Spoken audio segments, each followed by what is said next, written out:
வணக்கம். Welcome to Geja's kitchen. இன்றைக்கி நம்ம பார்க்க போகிற ரெசிபி ஒரு பிரியாணி ரெசிபி தான் பார்க்க போகிறோம். ரொம்ப டேஸ்டியான பிரியாணிங்க. நான் செஞ்ச மாரியே நீங்கள் செய்து பாருங்களேன். அவ்வளோ டேஸ்ட்டாக இருக்கும். நல்லா சிக்கன்லாம் நல்லா சாஃப்டாக இருக்கும். சாதமும் நல்லா உதிரி உதிரியாக இருக்கும். புதுசாக ட்ரை பண்ணுற கூட இந்த பிரியாணி ட்ரை பண்ணி பார்க்கலாம். இப்போ இந்த பிரியாணி எப்படி செய்யலாம் பார்க்கலாம் வாங்க. வீடியோக்குள்ளே பார்த்துட்டு நம்ம சேனலில் ஃபஸ்ட் டைம் பார்க்குறவங்க வந்து சப்ஸ்கிரைப் பண்ணிவிட்டு பக்கத்தில் இருக்க பெல் பட்டன் அழுத்திட்டு பாருங்கள். அப்போ தான் நான் போடுற வீடியோ உங்களுக்கு வரும். வாங்க வீடியோக்குள்ளே போகலாம். பாருங்கள், பாஸ்மதி அரிசி எடுத்து வச்சுருக்கேன். நீங்கள் வந்து இந்த பிரியாணி வந்து சீரக சாம்பாரில் கூட செஞ்சால் நல்லாயிருக்கும். நான் வந்து பாஸ்மதி அரிசி எடுத்து வச்சுருக்கிறேன். இப்போ இந்த இந்த அரிசி வந்து நான் இந்த டம்ளரில் 2 டம்ளர் போட்டுக்க போகிறேன் நான். இப்போ நம்ம அளந்து போட்டுக்கலாம். பாருங்கள், 2 டம்ளர் போட்டாச்சு. இப்போ நம்ம வந்து அரிசியை நல்லா க்ளீன் பண்ணிவிட்டு வரலாம்.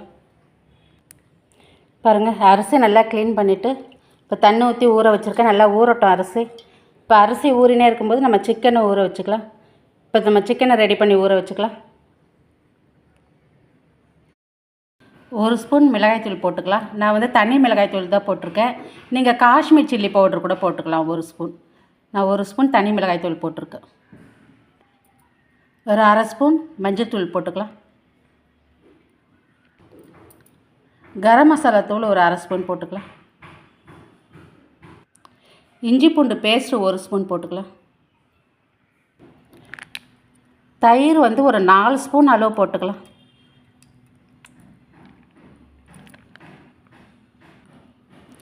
இப்போ இந்த சிக்கனுக்கு தகுந்த அளவு உப்பு போட்டுக்கலாம். நான் ஒரு 1/2 ஸ்பூன் உப்பு தான் போடுறேன் நான். நீங்கள் உங்கள் டேஸ்ட்டுக்கு ஏற்ற மாதிரி பார்த்து போட்டுக்கோங்க. அதுமாதிரி காரமும் உங்களுக்கு தேவையான காரம் போட்டுக்கோங்க. நம்ம பிரியாணி பச்சை மிளகாய் போட போகிறோம். அதனால் வந்து நான் இப்போ வந்து மிளகாய்த்தூள் 1 ஸ்பூன் தான் போட்டிருக்கேன் காரம். நீங்கள் உங்கள் டேஸ்ட்டுக்கு ஏற்ற மாதிரி பார்த்து போட்டுக்கோங்க. கொஞ்சமாக கொத்தமல்லி இலை போட்டுக்கலாம். புதினா இலை கொஞ்சம் போட்டுக்கலாம். நல்லா கலந்துக்குங்க. இந்த தயிர்லாம் போட்டிருக்கோம் பாருங்களேன், நல்லா கலந்துக்குங்க.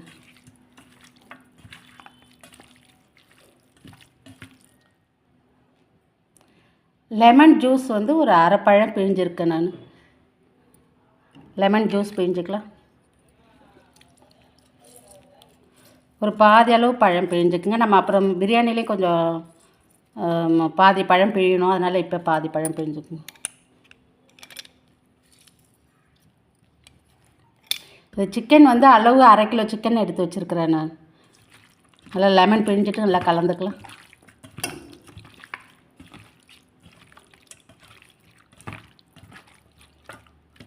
அவ்வளோதான். இப்போ இந்த சிக்கன் வந்து 1/2 மணி நேரம் நல்லா ஊறட்டும்.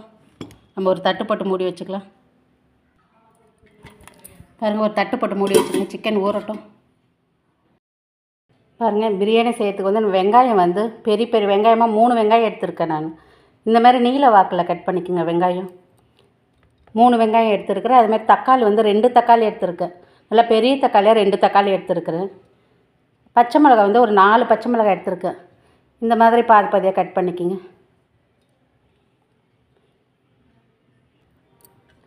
புதினா இலை வந்து ஒரு கைப்பிடி அளவு எடுத்துருக்கேன். புதினா இலை எடுத்து நான் கட் பண்ணி வச்சுருக்கிறேன். அதுமாதிரி கொத்தமல்லி இலை எடுத்து வச்சுருக்கேன். கொத்தமல்லி இலையும் ஒரு கைப்பிடி அளவு தான் எடுத்து வச்சுருக்கிறேன்.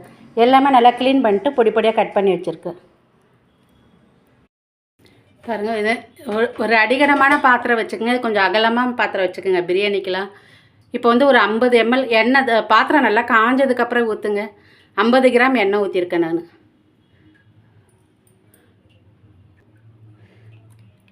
2 ஸ்பூன் நெய் போட்டுக்கலாம்.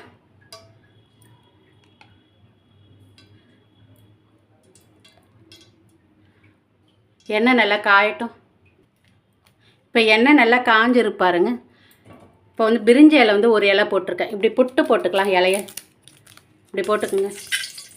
இப்போ பட்டை வந்து ஒரு துண்டு எடுத்து வச்சுருக்கிறேன். அதுமாதிரி லவங்கம் வந்து 4 எடுத்து வச்சுருக்கிறேன். இப்போ பட்டை லவங்களாம் நல்லா பொரிஞ்சு வரட்டும். இப்போ பட்டை லவங்களாம் நல்லா பொரிஞ்சு வந்திருக்கு பாருங்களா. இப்போ வந்து நம்ம வெங்காயம் எடுத்து போட்டுக்கலாம்.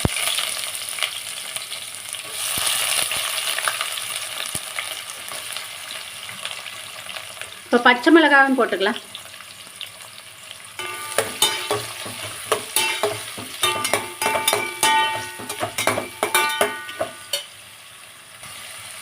இப்போ நல்லா வதக்கிக்கலாம். நான் பச்சை மிளகாய் வந்து 4 தான் போட்டிருக்கேன். நீங்கள் உங்கள் காரத்துக்கு ஏற்ற மாதிரி பார்த்து போட்டுக்குங்க. இப்போ வெங்காயம் நல்லா வதங்கட்டும். வெங்காயம் நல்லா வதங்கி வந்திருக்கு பாருங்கள். இந்த மாதிரி பொன்னிறமாக நல்லா வதங்கி வரணும் வெங்காயம்.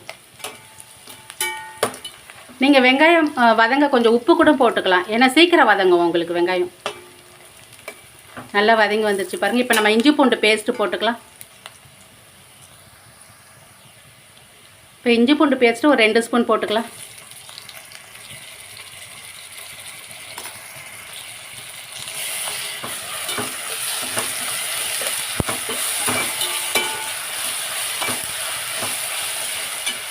இப்போ இஞ்சி பூண்டு பேஸ்ட்டும் நல்லா வதங்கி வரட்டும்.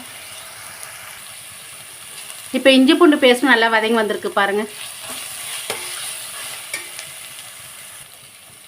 இப்போ வந்து நம்ம புதினா கொத்தமல்லிலாம் கட் பண்ணி வச்சுருக்கோம் பாருங்களா, அதெல்லாம் எடுத்து போட்டுக்கலாம். நான் ஒரு கைப்பிடி அளவு புதினா எடுத்து வச்சுருக்கேன், அதேமாதிரி ஒரு கைப்பிடி அளவு கொத்தமல்லி எல்லாம் எடுத்து வச்சுருக்கேன். எல்லாத்தையும் ஒன்றாவே போட்டுக்கலாம்.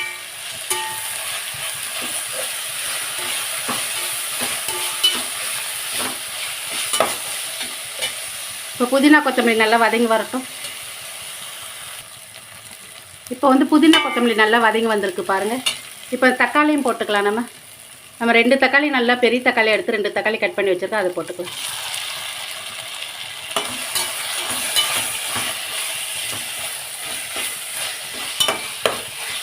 தக்காளி நல்லா வதங்கி வரட்டும் பாருங்கள். இப்போ நம்ம தக்காளி போட்டதும் நல்லா வதங்கிடுச்சு பாருங்கள்.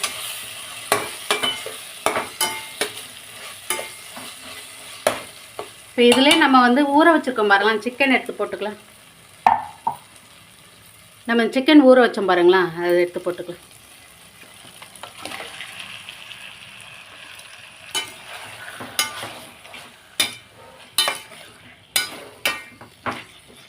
நல்லா வதக்கி கொடுத்துக்குங்க. நல்லா வதங்கணும். இப்போ சிக்கன் வந்து நல்லா வதங்கணும் பாருங்கள். சிக்கன் நல்லா வதங்கி வந்திருக்கு பாருங்கள். இப்போ வந்து 1 டம்ளர் நம்ம தண்ணி ஊற்றிக்கலாம். நம்ம அரிசி வந்து 2 டம்ளர் அளந்தோம் பாருங்களா, அதில் வந்து இப்போ 1 டம்ளர் தண்ணி ஊற்றிருக்கேன் நான். இப்போ இந்த மசாலாலாம் நல்லா கலந்துட்டு ஊற்றிக்கலாம்.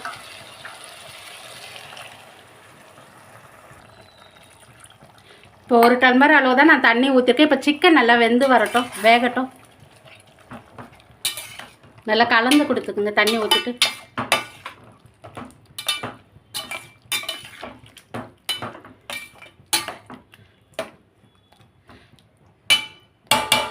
இப்போ ஸ்டவ்வை கொஞ்சம் சிம்மில் வச்சு ஒரு 10 நிமிஷம் சிக்கனை வேக வச்சுக்கலாம். நம்ம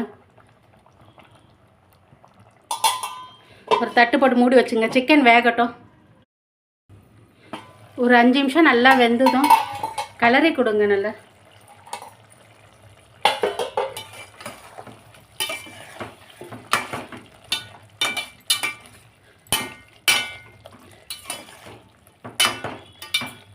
நல்லா கிளறி கொடுத்துட்டு மறுபடியும் ஒரு 5 நிமிஷம் வேகட்டும்.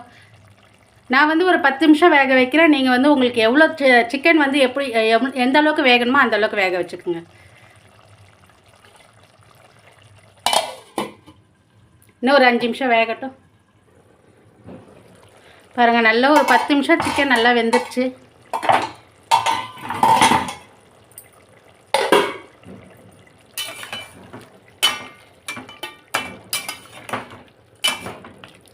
சிக்கன் நல்லா வெந்து வந்திருக்கு பாருங்கள்.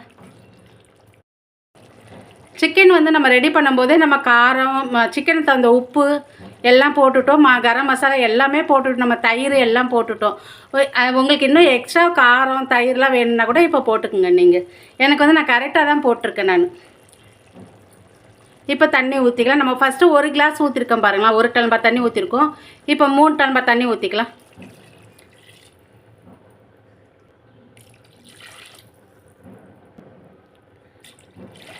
இப்போ 3 டம்ளர் தண்ணி ஊற்றிட்டோம். நான் இப்போ வந்து நம்ம உப்பு போட்டுக்கலாம்.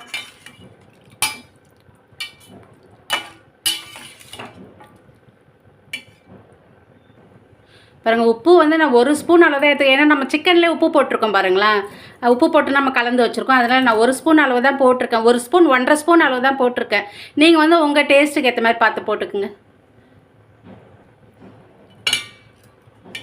இப்போ லெமன் வந்து ஒரு பாதி அளவு பிழிஞ்சிக்கலாம். நம்ம ஃபஸ்ட்டு பாதி பழம் பிழிஞ்சிட்டோம். இப்போ ஒரு பாதி பழம் பிழிஞ்சிக்கலாம். உங்களுக்கு எவ்வளோ புளிப்பு டேஸ்ட்டு வேணுமோ அந்த அளவு பார்த்து பிழிஞ்சுக்குங்க.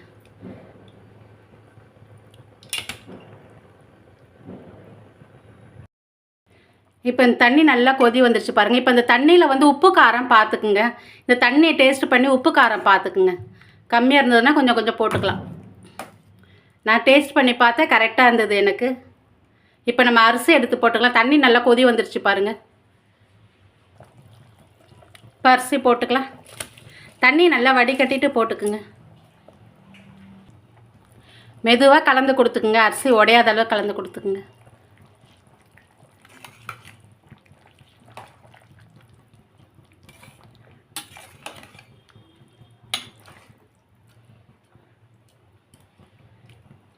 இப்போ ஸ்டவ்வை வந்து நல்லா சிம்மில் வச்சுட்டு ஒரு கொதி வரட்டும். ஸ்டவ்வை கொஞ்சம் சிம்மிலே வச்சு வைங்க. சாதம் கொஞ்சம் வெந்து வரட்டும். ஒரு தட்டு போட்டு மூடிக்குங்க. இப்போ வந்து நல்லா கிளறி கொடுங்க. இப்போ நல்லா ஒரு கொதி வந்துச்சு பாருங்களா. இப்போ கொஞ்சம் தண்ணியும் அரிசியும் இந்த மாதிரி இப்படி இப்படி போட்டிங்கன்னா அரிசி வந்து தண்ணிக்குள்ளே அப்படியே முழுகணும். அந்த அளவுக்கு தண்ணி இருக்கும்போது நம்ம வந்து இப்போ தம் போட்டுக்கலாம். கொஞ்சம் லைட்டாக கிளறி கொடுத்துங்க. இதுமாரி உடையாமல் கிளறிக்கிங்க.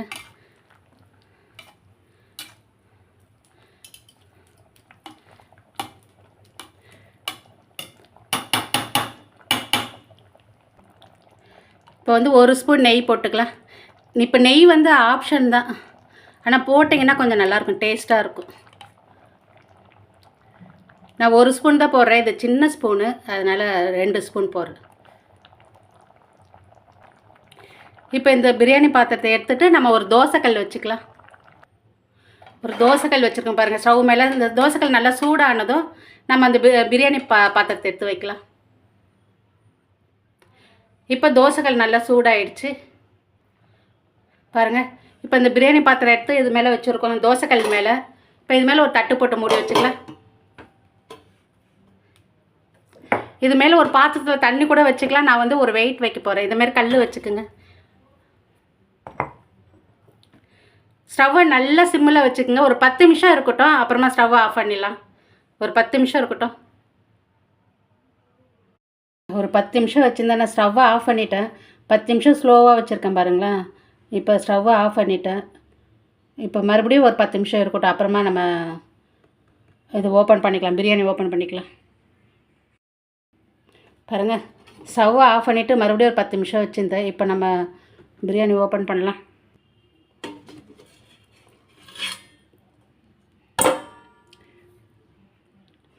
பாருங்கள், இந்த மாதிரி உங்களுக்கு அரிசி இப்படி இருந்ததுன்னா உங்களுக்கு வந்து பிரியாணி வந்து நல்லா வந்திருக்குது உங்களுக்கு.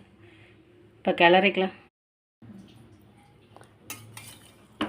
மெதுவாக கிளறுங்க, சாதம் உடஞ்சிடாமல் கிளறுங்க. எவ்வளோ நல்லா உதிரி உதிரியாக வந்திருக்கு பாருங்கள் சாதம்.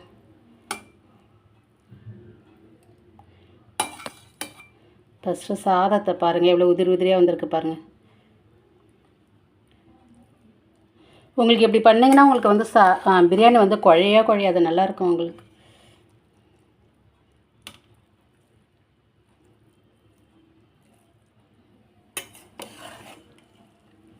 அடி பிடிக்காது, குழையாது.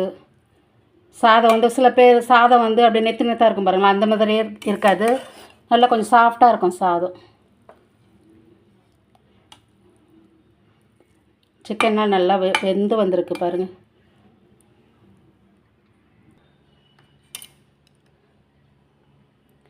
இப்போ சாப்பாடு எடுத்துக்கலாம்.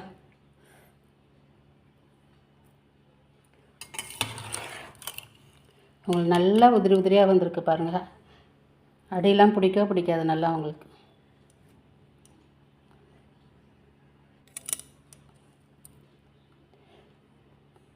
லெக் பீஸ் இருந்தால் தான் பிரியாணி, இல்லைன்னா பிரியாணி இல்லை.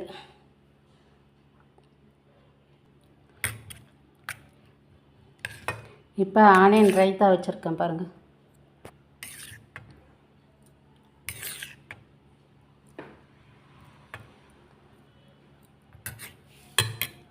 இப்போ பிரியாணி ரெடி ஆகிடுச்சு. ஆனியன் ரைத்தா இருக்குது, பிரியாணிக்கு தான். அவிச்ச முட்டையும் இருக்குது. அவிச்ச முட்டை வந்து எனக்கு பிடிக்காது, அதனால் வைக்கலை நான். பாருங்கள், இப்போ சிக்கன் பாருங்கள் எப்படி வெந்திருக்குதுன்னு பாருங்கள்.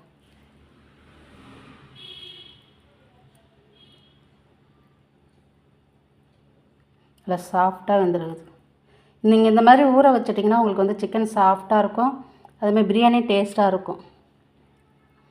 ஹனி ரைத்தா வச்சு சிக்கன் ஒரு பீஸ் இதில் வச்சு இந்த பிரியாணி சாப்பிட்டிங்கன்னா அவ்வளோ டேஸ்ட்டாக இருக்கும் உங்களுக்கு.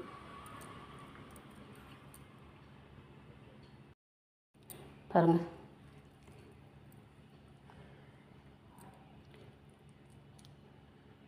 பிரியாணி ரொம்ப டேஸ்ட்டாக இருக்கும்.